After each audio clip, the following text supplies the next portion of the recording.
प्रिय साथियों नमस्कार। तो आज हम आपको प्रोटोजोआ वर्ग में जो जंतु आते हैं उनका लोकोमोशन किस प्रकार होता है, यानी कि उनमें प्रचलन किस प्रकार होता है। ये पैरामीशियम है, यूग्लिना है, अमीबा है और जियार्डिया है और ये आपका ट्रपनोसोमा है, प्लाज्मोडियम है, स्टेंसर है और टॉक्सोप्लाज्मा है। ये सभी प्रोटोजोआ वर्ग में आते हैं। तो प्रोटोजोआ में निम्न विधियों द्वारा प्रचलन होता है। एक तो अमीबीय प्रचलन। अमीबीय प्रचलन अमीबा में पाया जाता है जिसमें कूटपादों द्वारा होता है। सिलेरी प्रचलन जिसमें सिलिया द्वारा होता है, सिलिया, इसे सिलियरी प्रचलन कहते हैं।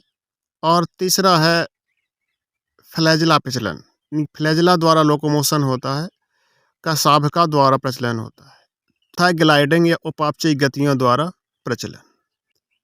तो सबसे पहला है अमीबी लोकोमोशन। पहला है अमीबी प्रचलन। इस प्रकार की गति में जीव कोशिका द्रव में नए कूटपाद का निर्माण करता है। अब ये कूटपाद क्या होता है? तो कूटपाद ये हिस्सा होता है अमीबा का, ये कूटपाद कहलाते हैं इसके, यानी कि ये झूठे पैर कहलाते हैं जिसे हम कूटपाद बोलते हैं। प्रकार की गति में जीव का कोशिका द्रव एक नए कूटपाद का निर्माण करता है। कूटपाद मतलब झूठे पैर का, जो पैर होता नहीं है फिर भी पैर का निर्माण करता है। जीव जिस दिशा में आगे बढ़ता है उसका कोशिका द्रव भी उसी दिशा में आगे बढ़ता है और नए कूटपाद का निर्माण कर लेता है। इस प्रकार की गति केवल किसी धरातलीय पर ही संभव है, यानी कि किसी धरातल पर यानी किसी सतह पर ही संभव है। इस प्रकार की गति कुछ स्पोरोजोआ, मस्टिगोफोरा तथा सभी सार्कोडीना में होती है। अब सार्कोडीना में अमीबा आता है। तो कूटपादों के निर्माण की विधि के संबंध में अनेक सिद्धांत प्रस्तुत किए गए हैं, जैसे सॉल-जेल सिद्धांत और आणविक बलन या खुलन सिद्धांत या एलन का अग्र संकुचन मत। तो जैसा कि आप इसमें देख सकते हैं कि अमीबा में जो प्रचलन होता है, अमीबीय प्रचलन होता है, इसमें शरीर का कोई हिस्सा जिसमें कोशिका द्रव इकट्ठा हो जाता है और नए कूटपाद का निर्माण कर देता है।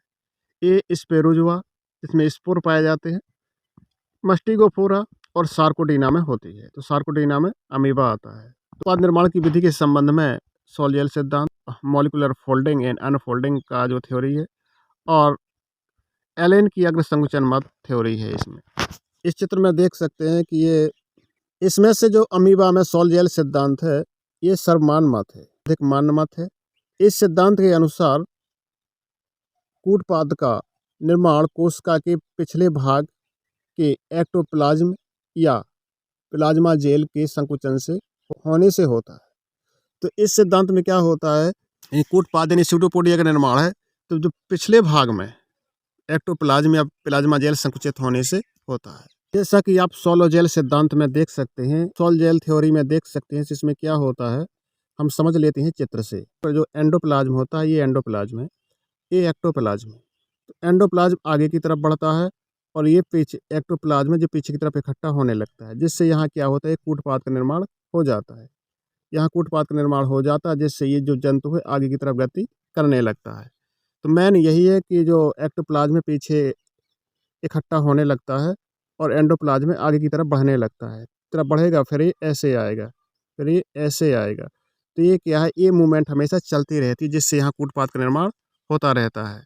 जैसे एक कूटपाद बना, फिर दूसरा कूटपाद बना, फिर तीसरा कूटपाद बना, इस तरीके से जंतु आगे बढ़ता रहता है। तो यही इस थ्योरी में बताया गया। यह सॉल-जेल सिद्धांत मान्य मत है। इस सिद्धांत के अनुसार कूटपाद का निर्माण केवल कोशिका के पिछले भाग एक्टोप्लाज्म तथा प्लाज्मा जेल कहते हैं इससे जो संकुचित होता है, और एंडोप्लाज्म जो प्लाज्मोसॉल कहते हैं जिसे, ये आगे की तरफ बढ़ता है जिससे नए कूटपाद का निर्माण हो जाता है। यह सिद्धांत मास्ट एवं पेंटेन ने 1925 में दिया था। अब ये दूसरा सिद्धांत है आणविक वलन या खुलन सिद्धांत, यानी मॉलिक्यूलर फोल्डिंग डिफोल्डिंग वाला। ये गोल्डएकर एंड लॉन्च ने दिया था। इनके अनुसार क्या पिछले भाग में प्रोटीन अणुओं की पेप्टाइड श्रृंखला कुंडलित होने लगती है। जैसा कि आप चित्र में देख सकते, पिछले भाग में है तो प्रोटीन के अणु कुंडलित होने लगते हैं। देखो ये कुंडलित होने लगे। इसमें जो प्लाज्मा जेल मूव करता है, मूव इस तरफ करता है, इस तरफ पीछे की तरफ जाता है। पिछला सिरा है और ये अगला सिरा है।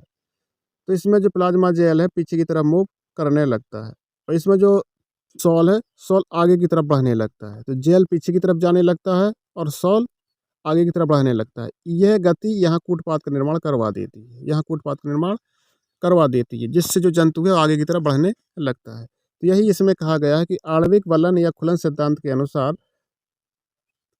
जो शरीर के पिछले भाग में प्रोटीन अणुओं की पेप्टाइड श्रृंखला कुंडलित होने लगती है, जिससे सॉल जेल में बदल जाता है और आगे की ओर गति करता है और एक कूटपाद का निर्माण कर लेता है। ये एलन की फाउंडेशन कॉन्ट्रैक्शन थ्योरी है। इसमें क्या होता है कि अमीबा एंडोप्लाज्म का निर्माण प्लाज्मोसॉल के द्वारा होता है। तो अमीबा के एंडोप्लाज्म का निर्माण, जो अमीबा के अंदर एंडोप्लाज्म होता है, अंदर जो द्रव भरा रहता है, एक अंदर की तरफ जो एंडोप्लाज्म होता है, बाहर की तरफ एक्सोप्लाज्म होता है। तो अंदर का जो एंडोप्लाज्म का निर्माण है प्लाज्मोसॉल के द्वारा होता है, प्लाज्मोसॉल। इसके अनुसार अमीबा के एंडोप्लाज्म का निर्माण प्लाज्मोसॉल के द्वारा होता है। इसका एक्सियल भाग यानी कि अक्षीय भाग है, एंडोप्लाज्म को आगे बढ़ाता है तथा कूटपाद के रंगहीन टोपी से टकराकर दोनों की ओर एक्टोप्लाज्म में मिल जाता है। इस समय गाढ़ा द्रव संकुचित होने लगता है, जिससे अक्षीय भाग खिंचने लगता है। यह एलन का अग्र संकुचन मत कहलाता है। अब देख लेते हैं सिलियरी पेचलन। सिलियरी पेचलन, तो सिलियरी जंतुओं में जैसे जिनमें सिलिया पाए जाते हैं, जैसा कि आप देख सकते हैं जो सिलिया पाए जाते हैं, देखो ये सिलिया पाए जाते हैं, ये सिलिया है, तो पैरामीशियम होता है। इनमें जो प्रचलन होता है वो किस तरीके से होता है ये हम देख लेते हैं। ये इसका अगला सिरा है कि सिलिया है, ये इसकी ओरल ग्रुप है, ये इसका छोटा न्यूक्लियस है, इसका बड़ा न्यूक्लियस है।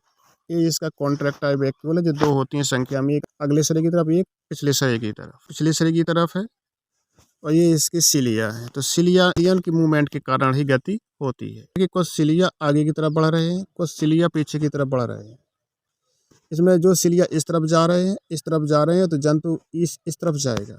जिस प्रकार से आप ये देख सकते हैं जो सिलिया की मूवमेंट है वो पीछे की तरफ है और जो जंतु गति होगी वो आगे की तरफ होगी। इस प्रकार के जो जंतु होते हैं, इस प्रकार के जो जंतु हैं, सिलेटेड जंतु या सक्टोरिया में एक प्रकार की गति होती है, जिसमें जो पैरामीशियम आता है, इसके पूरे शरीर पर सिलिया पाए जाते हैं।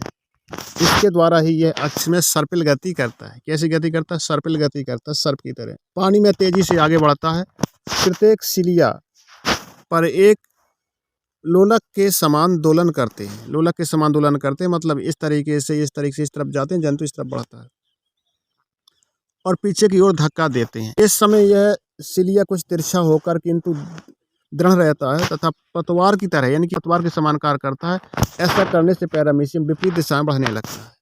प्रभावी धक्के के समय सिलिया ढीला हो जाता है और नीचे की तरफ झुक जाता है। जल का प्रतिरोध नहीं होता है, सिलिया अपनी पूर्व अवस्था में आ जाता है। जिस प्रकार से आप देख सकते हैं सिलिया की ये प्रथम अवस्था, ये द्वितीय अवस्था, फिर तृतीय अवस्था में जाता है, फिर चतुर्थ अवस्था में जाता है, फिर पंचम अवस्था में जाता है। तो पंचम अवस्था में पहुंच गया तो सिलिया फिर क्या जाता है, फिर छठवीं अवस्था में पहुंचता है, फिर सातवीं अवस्था में आता है, फिर आठवीं में, फिर नौवीं में। इस तरीके से पीछे की तरफ सिलिया गति करता रहता है और यह पीछे की तरफ गति सिलिया की और ये सिलिया की आगे की तरफ गति। जब सिलिया पीछे की तरफ जाएगा तो आगे की तरफ भी जाएगा। तो इससे क्या है कि ये तब जल इस गति का विरोध नहीं कर पाता और आसानी से जंतु आगे बढ़ता रहता है। कसाभी प्रचलन यानी कि फ्लैजेलर लोकोमोशन, इस प्रकार का प्रचलन फ्लैजेला की सहायता से होता है। तो फ्लैजेला क्या होता है? यूग्लिना में पाया जाता है। इसमें एक या दो फ्लैजेला हो सकते हैं जंतुओं में। इसमें जंतु अपने अक्ष के चारों ओर गति करता है, अपने अक्ष के चारों ओर गति करता है। विभिन्न वैज्ञानिकों ने इन्हें गति के संबंध में अनेक मत प्रस्तुत किए, जैसे स्क्रू प्रोपेलर सिद्धांत। इन्होंने स्क्रू कहा फ्लैजेला को। इस सिद्धांत को प्रसिद्ध वैज्ञानिक बुश्चली ने प्रतिपादित किया था। इसके अनुसार फ्लैजेला एक चूड़ीदार पेंच के समान पार्श्व तथा सर्पिल गति करता है, जिससे जंतु अपने लंबा अक्ष के चारों ओर घूमता है, वह आगे बढ़ता है। ऐसे में फ्लैजेला पीछे की ओर धकेल दिया जाता है। ऐसी गति यूग्लिना में पाई जाती है।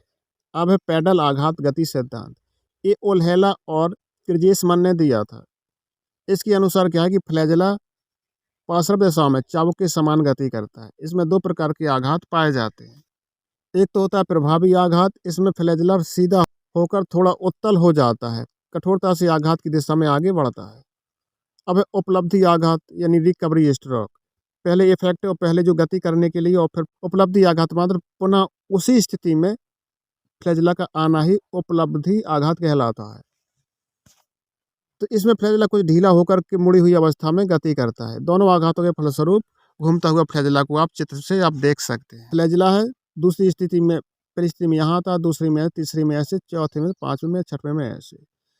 तो ये तो हो गया उसकी कौन सी अवस्था, इफेक्टिव स्ट्रोक हो गई ये अवस्था। और अब दूसरी होती है रिकवरी अवस्था। रिकवरी अवस्था में फ्लैजिला कुछ मुड़ करके इस तरीके से ऊपर की तरफ जाता है। इसमें जो इफेक्टिव आघात में है, इसमें जो जंतु आगे की तरफ बढ़ता है, यदि इस प्रकार से फ्लैजिला गति करता है तो ये रिकवरी आघात, इसमें रिकवर फ्लैजिला होता है, फिर से अपनी पुनः स्थिति में आ जाता है। इससे जंतु अपने अक्ष के चारों ओर गति करता रहता है। अब है ग्लाइडिंग उपापचयी गतियाँ। कुछ जंतुओं में प्रचलन अंग नहीं पाए जाते, जैसे स्पोरोजोआ। यह जंतु मायोनीम्स की सहायता से आगे बढ़ता है, जिसके शरीर में संकुचन होता है और आगे गति कर लेते हैं। जैसे मायोनीम्स की सहायता से परजीवी जंतु पोषक जंतु की जीव द्रव में गति करते हैं। तो आप समझ ही लिया है कि स्पोरोजोआ के जो वर्ग के जंतु होते हैं, इन जंतुओं में ना सिलिया पाए जाते हैं, ना ही इसमें फ्लैजिला पाए जाते हैं। तो इनका जंतु मायोनीम्स की सहायता से आगे बढ़ते हैं। इनके शरीर में संकुचन होता है और ये आगे की तरफ गति करते हैं। ये मायोनीम की सहायता से ही आगे गति करते हैं। तो परजीवी जंतु पोषक जंतुओं के जीव द्रव में गति करते हैं। जो परजीवी जंतु हैं वो मायोनीम की सहायता से, जो पोषक जंतु होते हैं जिसके अंदर ये रहते हैं, जिसके अंदर पोषण प्राप्त करते हैं, उसे पोषक बोलते हैं, तो उसके अंदर ये मायोनीम्स की सहायता से गति करते हैं। यूग्लिना में होने वाली यूग्लिनॉइड गति उपापचयी गति होती है। जो यूग्लिना में गति होती है वो यूग्लिनॉइड गति होती है, उपापचयी गति होती है। इस गति में जंतु अपने शरीर को क्रमशः सिकुड़ता है, फैलाता है, जिससे इसके शरीर में एक लहर सी उत्पन्न हो जाती है, इससे ये आगे बढ़ता है।